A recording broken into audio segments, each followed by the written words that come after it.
Taya, tingnan ang tunay na kalagayan ng ating kabundukan. Dating luntian, ngayon sugatan.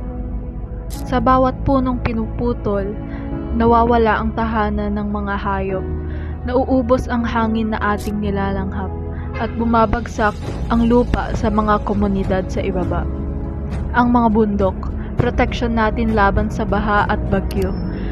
Pero paano pa tayo poprotektuhan kung unti-unti natin silang pinapatay? Taya, ang kinin na tayo ay may pananagutan.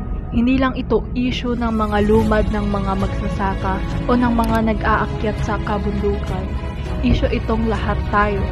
Taya, yakapin ang oras ng agaran ng pagkilos.